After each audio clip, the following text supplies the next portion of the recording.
The Galactic Military Academy's shooting range buzzed with nervous energy as cadets from dozens of species prepared for their final marksmanship examination. The air hummed with the soft whir of gravity adjusters and atmospheric processors, maintaining perfect conditions for every breathing creature present. Zephyr, a tall Altarian with crystalline skin that reflected the range's bright lights, adjusted his quantum pulse rifle with practiced precision. His forearms moved in perfect coordination, each appendage calibrated to reduce recoil by exactly 37%. Beside him, Korath, a massive Thraconian warrior with scales harder than titanium, hefted his plasma cannon with casual ease. The weapon was nearly twice the size of most beings, but Korath's enhanced musculature made it appear lightweight. Then there was her. The human sat cross-legged on the firing line, completely ignored by most of the other cadets. While everyone else stood at attention with their advanced energy weapons and sophisticated targeting systems, she hunched over what appeared to be a collection of scrap metal and old-fashioned components. Her rifle looked like something from a museum, all black metal and wooden stock, with strange tubes and mechanisms bolted onto it in seemingly random places. Vex, a snake-like saurian, slithered closer to get a better look. His forked tongue flicked out, tasting the air around the human's position. What he sensed confused him. No energy signatures, no quantum fluctuations, no plasma containment fields, just chemical residue and the scent of old metal. What is that primitive thing supposed to be? Vex hissed to his companion, loud enough for others to hear. The human didn't look up from her work. Her fingers moved steadily across the rifle's surface, making tiny adjustments to screws and dials that served no apparent purpose to the watching aliens. She wore standard academy fatigues, but everything about her seemed ordinary compared to the exotic beings surrounding her. Korath's deep voice rumbled with amusement. Perhaps she collected spare parts from the academy's recycling center. It would explain the appearance. More cadets gathered around, drawn by the spectacle. A delicate Etherian, whose translucent wings shimmered with bioluminescent patterns, floated closer on currents of manipulated air. Her people were master engineers, capable of building weapons that could reshape matter at the molecular level. She studied the human's rifle with genuine confusion. "I cannot identify a single advanced component," she whispered in her melodic voice. "No neural interfaces, no quantum processors, no energy cores. How does it function?" The human finally looked up, revealing calm brown eyes that seemed to take in everything around her without judgment. She had been listening to every comment, every snicker, every expression of disbelief. Her face remained neutral, but something in her posture suggested she was far from bothered by their attention. "It's called gunpowder," she said simply, her voice carrying clearly across the range despite its quiet tone. The word meant nothing to most of the assembled cadets. They exchanged glances, their various forms of communication creating a symphony of confusion. Clicks, whistles, harmonic vibrations, and telepathic pulses filled the air as they tried to process this unfamiliar term.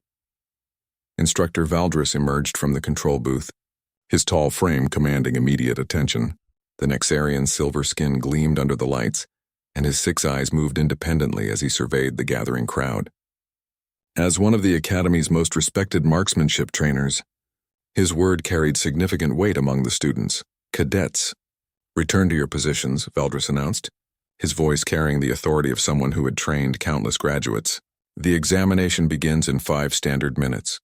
But even as the others reluctantly moved back to their assigned spots, Valdris found his gaze drawn to the human and her unusual weapon. In his 40 years of teaching at the Academy, he had seen every type of advanced armament imaginable. Weapons that could bend space-time, rifles that fired concentrated starlight, cannons that launched miniature black holes.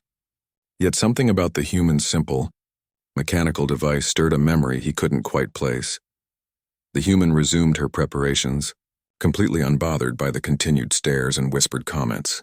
She pulled out a small cloth and began cleaning parts of her rifle with methodical care. Each movement was precise and practiced, suggesting countless hours of familiarity with the weapon.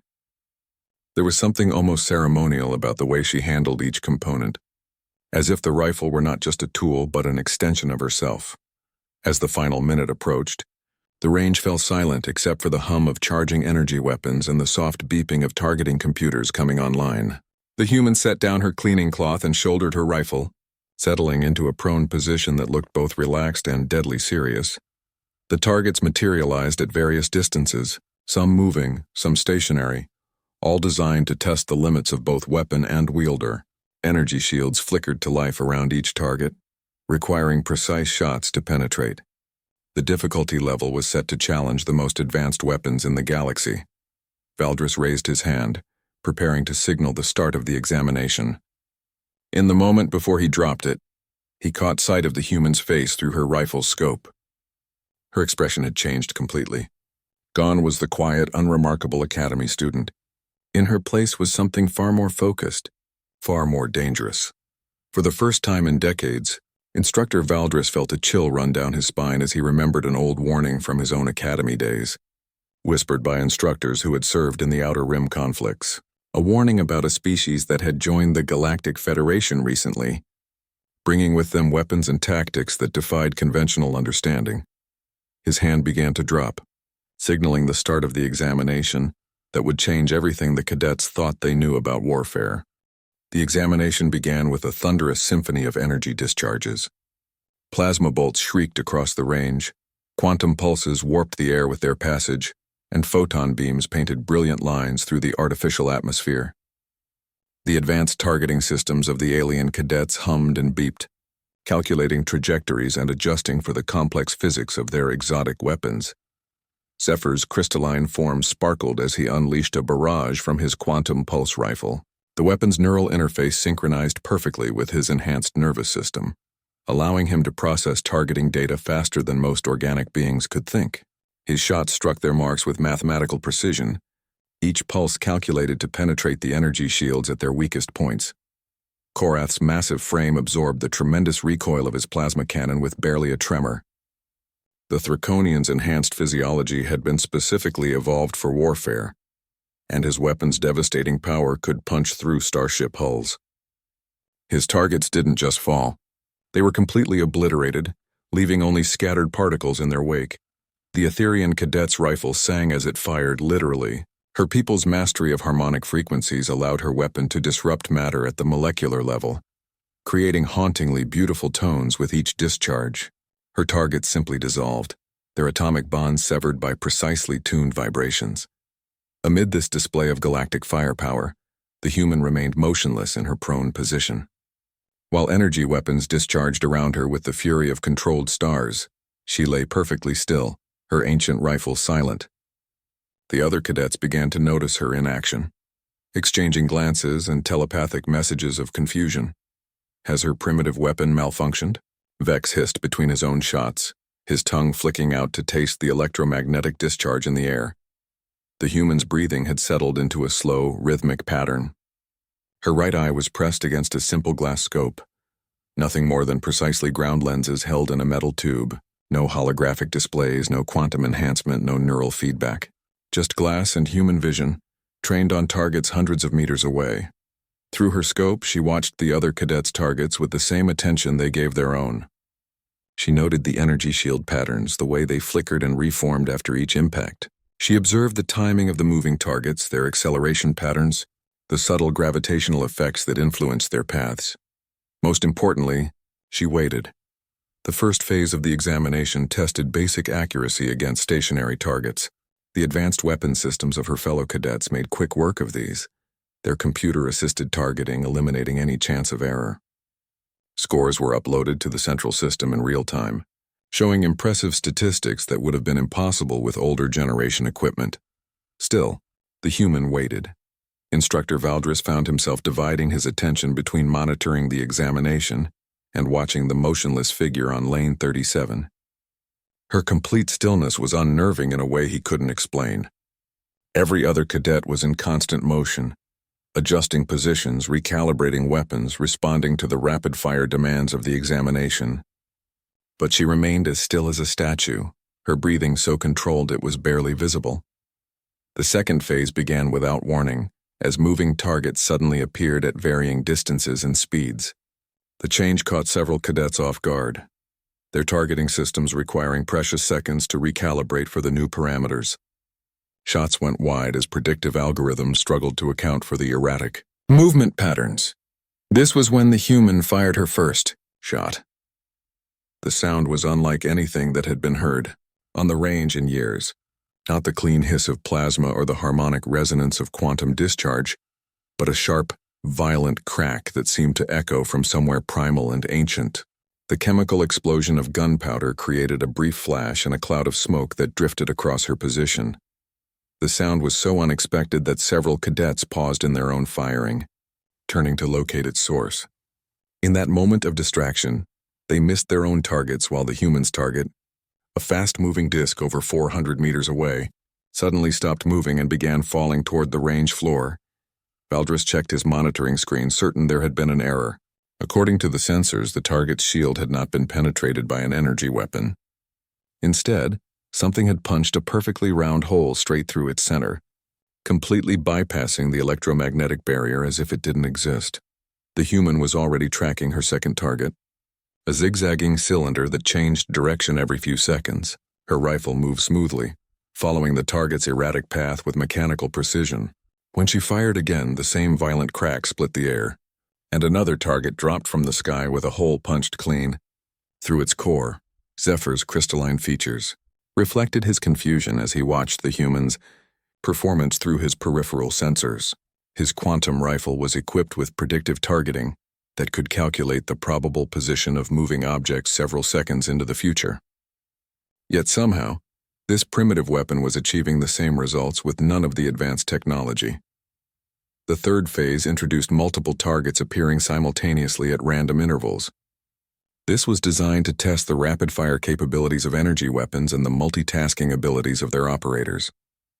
Most cadets began engaging multiple targets in sequence, their weapons' high rate of fire allowing them to service several threats in quick succession. The human's approach was different entirely. She seemed to prioritize targets based on some internal logic that wasn't immediately apparent to the observers. Sometimes she would ignore a closer, easier target to engage one further away.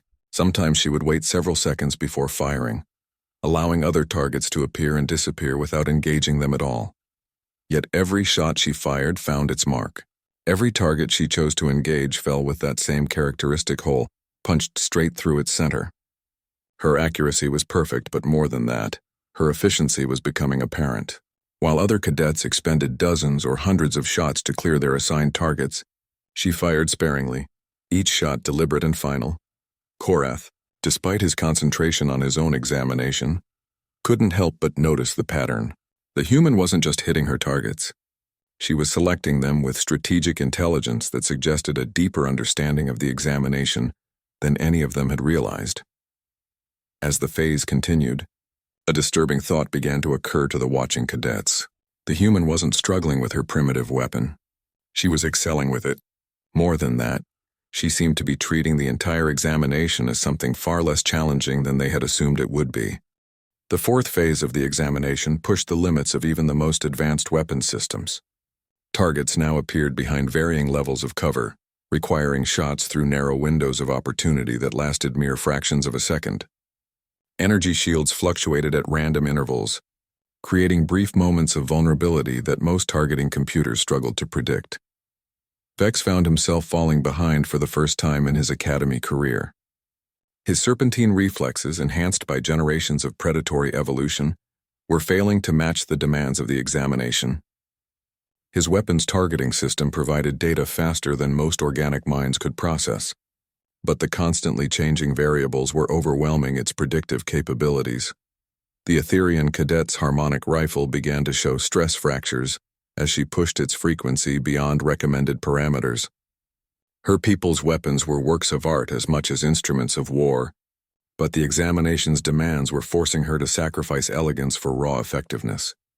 Even Korath, with his massive plasma cannon and enhanced physiology, was beginning to struggle. The weapon's immense power was useless if he couldn't acquire targets quickly enough, and the rapid-fire nature of this phase favored precision over brute force. Meanwhile, the human continued her methodical approach, but something had changed in her positioning. She had shifted slightly, adjusting her angle to take advantage of sight lines that weren't immediately obvious to the casual observer. Her rifle was now angled at what appeared to be an awkward position, yet she held it with the same steady confidence she had shown throughout the examination. When the next cluster of targets appeared, her response revealed the tactical thinking behind her repositioning. Instead of engaging each target individually as they became visible, she fired a single shot that passed through a narrow gap in the range barriers and struck a target that ricocheted into another, causing a cascade effect that eliminated 3 targets with 1 projectile. The monitoring systems registered the hits, but Instructor Valdris had to review the footage twice to understand what had actually happened. The human had calculated a shot that used the examination environment itself as part of her weapon system. She wasn't just shooting targets. She was manipulating the entire scenario to her advantage. Zephyr's quantum rifle began overheating as he pushed its systems beyond their design limits. The crystalline cadet's forearms moved in perfect synchronization, but even his enhanced processing speed wasn't enough to keep up with the examination's demands. Sweat began to form on his translucent skin, something that rarely happened to his cold-blooded species. The human fired again, this time at a target that wasn't even visible from her position.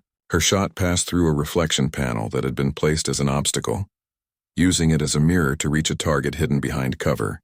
The projectile struck with the same devastating accuracy, leaving another perfectly round hole through the target's center. It was becoming clear that while the other cadets were fighting against the examination's constraints, the human was working within them in ways the designers had never anticipated. Every obstacle placed in her path became a tool she could use. Every limitation imposed by the range environment became an opportunity for creative problem-solving. The 5th phase introduced active countermeasures. The targets now fought back, launching harmless but disruptive energy pulses designed to interfere with weapon systems and targeting computers. Most cadets found their high-tech equipment compromised by the electronic warfare environment, their displays flickering and their targeting systems providing false readings. Vex's rifle shut down completely, its neural interface overloaded by the conflicting signals. He frantically tried to restart the system, his forked tongue tasting the electromagnetic chaos that filled the air around his position. The Etherean's harmonic weapon began, producing discordant notes as its frequency. Generation was disrupted by the countermeasures. Her shots went wild, the carefully tuned vibrations scattered by the electronic interference until her weapon was firing almost randomly. Even Korath's massive plasma cannon, designed for battlefield conditions, struggled with the sophisticated jamming signals. His targeting display showed multiple false targets, making it impossible to distinguish real threats from electronic ghosts. But the human's ancient rifle remained completely unaffected, with no electronic systems to disrupt, no neural interfaces to confuse, and no quantum processors to overload. Her weapon functioned exactly as it had for the entire examination. While chaos raged around her, she continued firing with the same mechanical precision, each shot finding its mark despite the electromagnetic storm surrounding them. For the first time since the examination began, some of the watching cadets began to realize that what they had dismissed as primitive technology might actually be something far more sophisticated than they had understood. The human's rifle wasn't limited by the constraints that were crippling their advanced weapons because it operated on completely different principles. Instructor Valdris was no longer focusing on the other cadets. His attention was completely fixed on Lane 37, where the human continued her systematic destruction of targets with a weapon that logic said should have been obsolete centuries ago. Each shot she fired challenged everything he thought he understood about modern warfare. The 6th and final phase of the examination was designed to be nearly impossible. Targets appeared at extreme range, moved at high speed, and were protected by multiple layers of defensive systems. The few cadets whose weapons were still functional found themselves completely overwhelmed by the demands being placed on their equipment and their abilities. This was where the human's true capability revealed itself. She had been holding back throughout the entire examination, engaging only the targets necessary to pass each phase. Now, with the ultimate test before her, she demonstrated what her simple rifle could actually accomplish. Her rate of fire increased dramatically, but not in the way the energy weapons achieved rapid discharge. Instead, she worked the manual action of her rifle with fluid precision, ejecting spent cartridges and chambering fresh rounds in a rhythm that spoke of countless hours of practice.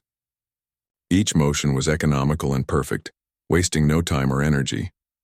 The targets began falling in sequence, each shot placed with surgical accuracy despite the extreme range and challenging conditions. Where energy weapons required seconds to charge between shots and targeting computers needed time to recalculate, The human's rifle fired as fast as she could work its action, but it was her final shot that left the entire range in stunned silence. The final target of the examination materialized at the maximum range of the facility, nearly 2 kilometers away. It was barely visible even to enhanced alien vision, appearing as little more than a speck against the far barrier of the range. The target moved in a complex three-dimensional pattern, its path completely unpredictable, protected by overlapping energy shields that rotated through different frequencies every few seconds. Most of the remaining cadets didn't even attempt to engage this target. Their weapons simply lacked the range, or their targeting systems couldn't maintain a lock at such distance, while accounting for the target's erratic movement. Those who did try watched their shots dissipate harmlessly against the barriers or miss entirely as their computers failed to predict the target's chaotic path. The human studied the distant target through her simple glass scope for nearly 30 seconds, longer than she had spent aiming at any previous target. Her breathing slowed even further until it was almost imperceptible. The rifle in her hands became absolutely motionless, as if it had been mounted on a mechanical rest rather than held by living hands. When she finally fired, the sharp crack of gunpowder seemed to hang in the air longer than usual. The projectile's flight time to the distant target was several seconds, during which the entire range remained silent except for the background hum of life support systems. The target stopped moving. At first, none of the watching cadets understood what had happened. The target was so far away that even the enhanced vision of most species couldn't clearly see the result. But the monitoring systems registered the hit immediately, and Instructor Valdris found himself staring at sensor readings that defied logical explanation. The human had not just hit the target. Her projectile had passed through a gap in the rotating energy shields that had been open for less than 0.02 of a second, during which time her bullet had traveled nearly 2 kilometers. The timing required was beyond the capability of even the most advanced targeting computers, yet she had achieved it with nothing more than glass lenses and human calculation. The examination was over. Around the range, cadets slowly lowered their weapons and began the process of safing their equipment. The advanced energy weapons powered down with various electronic sounds, their cooling systems activating to dissipate the heat generated by prolonged firing. The human simply set her rifle aside and began cleaning it again with the same methodical care she had shown before the examination began. She showed no signs of stress or fatigue, despite having just completed one of the most challenging marksmanship tests in the galaxy. If anything, she appeared to be completely relaxed, as if the examination had been nothing more than routine practice. Zephyr approached slowly, his crystalline form still reflecting the stress fractures of overexertion. His quantum rifle had shut down completely during the final phase, its processors overloaded by the complex calculations required for extreme-range shooting. "How?" he asked simply, his translator struggling to convey the mix of confusion and respect in his voice. The human looked up from cleaning her rifle, her brown eyes meeting Zephyr's prismatic gaze. "Practice," she said, then paused as if considering whether to elaborate, and understanding that sometimes the simplest solution is the most reliable one. Korath joined them, his massive frame moving with unusual hesitancy. The Thraconian warrior was accustomed to intimidating others through sheer physical presence, but something about the human's quiet competence had left him uncertain of his assumptions. "Your weapon," he rumbled, gesturing at the rifle with one of his clawed hands. "It has no energy source, no computational assistance, no enhancement systems. How can it compete with modern technology?" The human finished reassembling a component of her rifle before answering. "It doesn't compete with your technology. It does something different entirely. Your weapons try to eliminate variables through complexity. Mine eliminates variables through simplicity." The Etherian cadet drifted closer, her bioluminescent wings dimmed with exhaustion from the electromagnetic interference that had plagued the final phases. "But the calculations required for that final shot," she said in her melodic voice. "Even our most advanced computers struggled with the trajectory analysis." "I didn't calculate it," the human replied, shouldering her now clean rifle. "I felt it." This statement created another wave of confusion among the gathering aliens. Their species had long ago moved beyond relying on intuition for precision tasks, having developed technology that could provide exact measurements and predictions for virtually any scenario. "Vex," His weapon still non-functional, slithered closer with obvious frustration. Felt it, that's not possible. Marksmanship is a science of ballistics, atmospheric conditions, gravitational effects, and electromagnetic interference. You cannot simply feel your way through such complexity. The human stood, her movements economical and purposeful. Your people have forgotten something important, she said, her voice carrying clearly across the now quiet range. All of your technology, all of your computers and targeting systems and quantum processors, they're just trying to replicate what a trained mind can do naturally. But they're copies, and copies always have limitations that the original doesn't. Instructor Valdris had been listening to the exchange while reviewing the examination data. The human scores weren't just passing. They were the highest he had ever recorded in 40 years of teaching. More disturbing was the analysis showing that she had used fewer total shots than any cadet in Academy history, while achieving perfect accuracy. He approached the group of students, his 6 eyes focusing on the human with new understanding. You weren't using targeting assistance because you don't need targeting assistance, he said slowly, the pieces falling into place in his mind. No, the human confirmed. My people learned to shoot before we learned to fly, before we had computers or energy weapons or quantum anything. We learned to put projectiles exactly where we wanted them using nothing but our eyes, our hands, and our minds. When you grow up with that as your foundation, adding technology to it doesn't make you better. It just makes you dependent. The implications of this statement rippled through the assembled cadets like a shockwave. Every species represented on the range had developed advanced technology before mastering the fundamental skills of warfare. They had used computation to skip the difficult process of developing natural ability, never realizing what they were giving up in exchange for convenience. But surely, Zephyr protested, his crystalline form shimmering with agitation, advanced technology provides capabilities that organic skill cannot match. The precision, the speed, the range of modern weapons far exceeds anything possible with primitive equipment. The human smiled for the first time since the examination had begun. It was not a pleasant expression. The human smile held a quality that made several cadets step back instinctively. It was the expression of someone who knew secrets that others couldn't even begin to guess at. You're assuming this is primitive equipment, she said, running her hand along the rifle's wooden stock with obvious affection. You're thinking in terms of your technology where newer always means better. But what if I told you this rifle is actually more advanced than anything on this range? Instructor Valdris felt that familiar chill again. Stronger now as pieces of half-remembered intelligence briefings began forming a clearer picture in his mind. Stories from the Outer Rim territories, whispered reports from military observers, fragments of information about humanity's recent admission to the Galactic Federation. Advanced how? The Etherian asked, her wings fluttering with nervous energy. I detect no energy signatures, no quantum fluctuations, no computational matrices. By every measure our science can provide, it is precisely what it appears to be, an ancient chemical projectile weapon. The human nodded approvingly. Exactly. You can't detect anything because there's nothing to detect in the way you understand detection. This rifle operates on principles your sensors aren't designed to recognize. She gestured to the aliens gathered around her.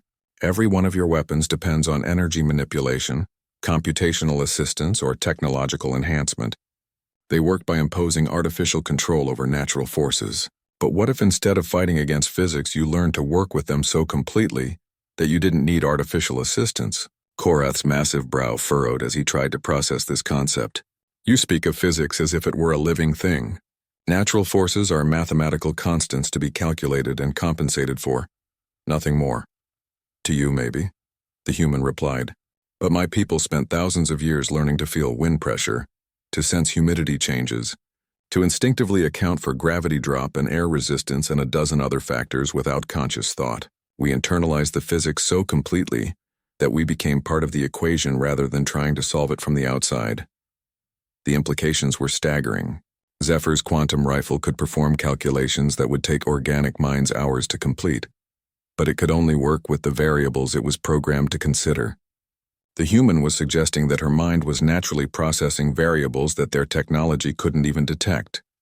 But the final shot, Vex insisted, his serpentine form coiling with agitation. The timing required, the precision needed to thread that projectile through the shield gap at such range. No organic mind could calculate those factors in real time. You're right, the human agreed. No organic mind could calculate them.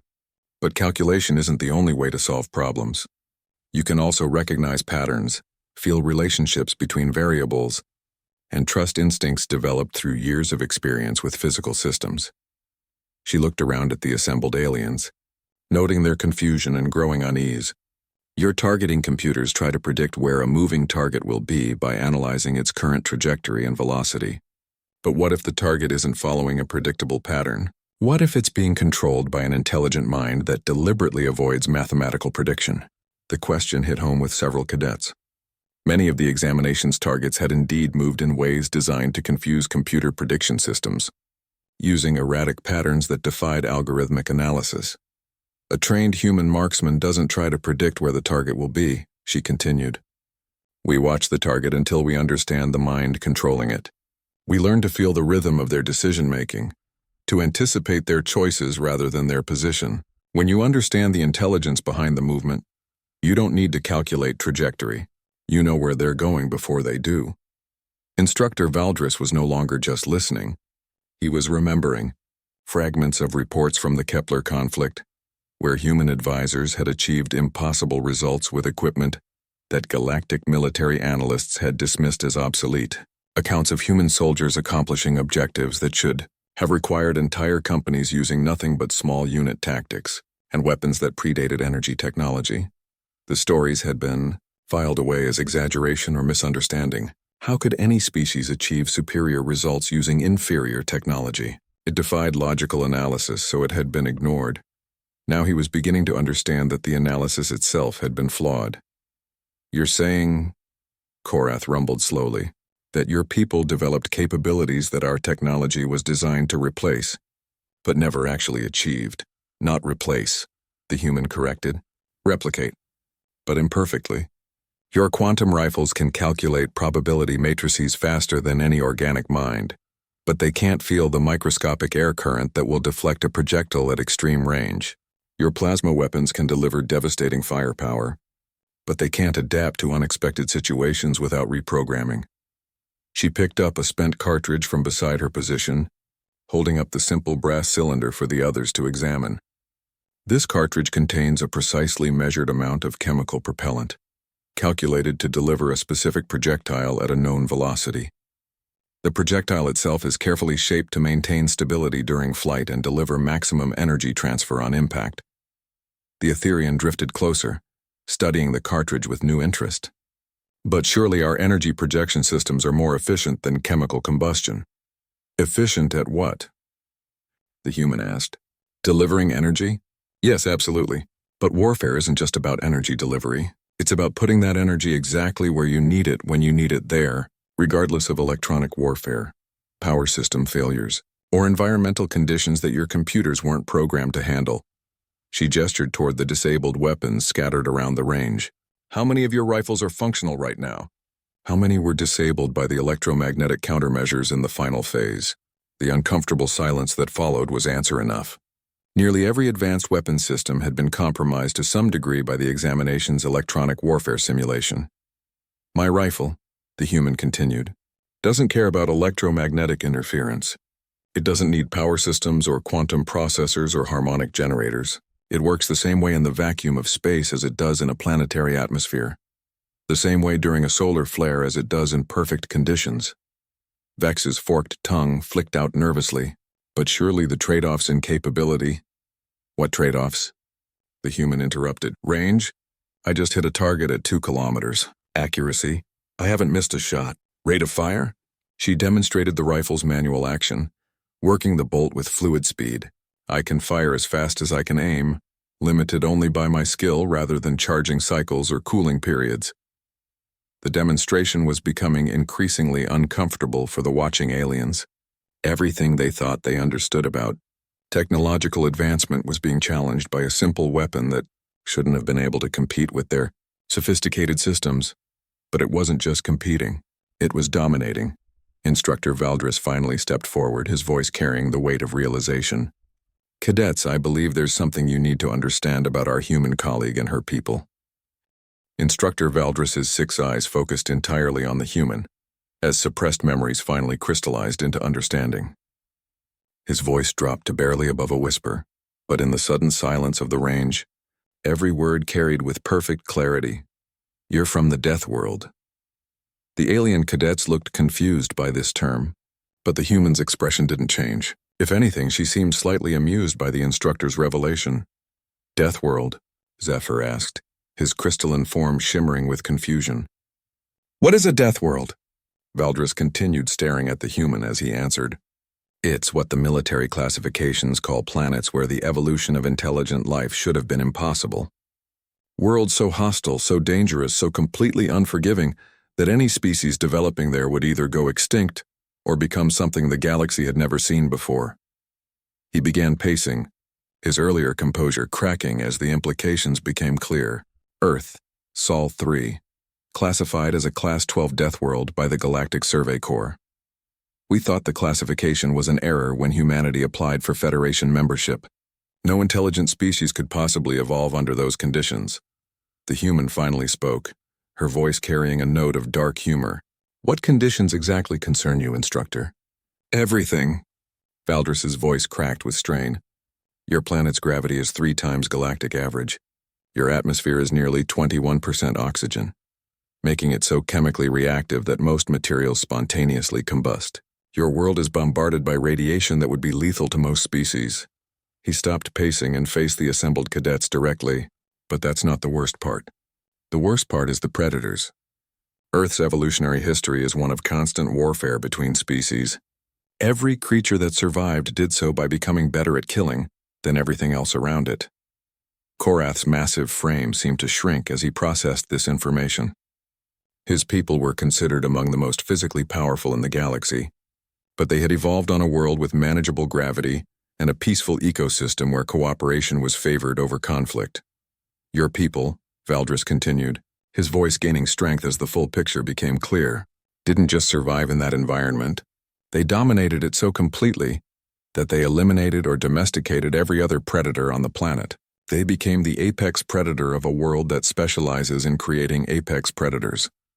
The Etherians' bioluminescent patterns flickered with distress. "But humans seem so ordinary. Their physical capabilities are within normal parameters for their size. They show no obvious evolutionary advantages." "No obvious advantages," the human agreed with that same unsettling smile, "because our advantages aren't obvious. We don't have claws or armor plating or enhanced strength. We have something much more dangerous." She gestured to her rifle, then to herself. "We have persistence. We have adaptability. We have the ability to turn any tool into a weapon, and any weapon into an extension of our will. Most importantly, we have the predatory instincts of a species that had to hunt or die for millions of years." Vex's serpentine form coiled tightly around itself. "But your technology level when you joined the Federation was classified as primitive. Your weapons were described as obsolete. By whose standards?" the human asked. "You assumed that because our technology didn't match yours, it was inferior. But what if we simply took a different evolutionary path? What if we developed capabilities that made advancing in certain directions unnecessary?" Instructor Valdris was nodding slowly, pieces of classified briefings finally making sense. The Outer Rim conflicts. Human military advisors were deployed to assist Federation forces against insurgent groups. "The reports I read," he trailed off, lost in disturbing memories. "What reports?" Korath demanded. "Human advisors consistently achieved objectives that entire companies of Federation troops had failed to accomplish, using weapons and tactics that our analysts classified as centuries out of date. They eliminated threats that had resisted our most advanced military technology." The human's expression remained neutral, but there was something predatory in her stillness. "We're very good at solving problems that others find impossible." "But how?" the Etherian pressed. "Your weapons are mechanically simple. Your tactics appear straightforward. Where is the advantage?" "The advantage," the human said quietly, "is that we don't think like you do. You approach warfare as a technological problem to be solved through superior equipment and computational advantage. We approach it as a biological imperative that requires us to understand our prey better than they understand themselves." She stood and shouldered her rifle, the movement casual but somehow ominous. "When your people developed energy weapons, they solved the problem of delivering destructive force at range. When they developed targeting computers, they solved the problem of calculating trajectories. When they developed neural interfaces, they solved the problem of reaction time. The aliens listened with growing unease as she continued. But humans solved all those problems millions of years ago, through evolution and training and an understanding of violence that goes deeper than conscious thought. We don't need to calculate where you're going to be. We know where you're going to be because we understand how you think.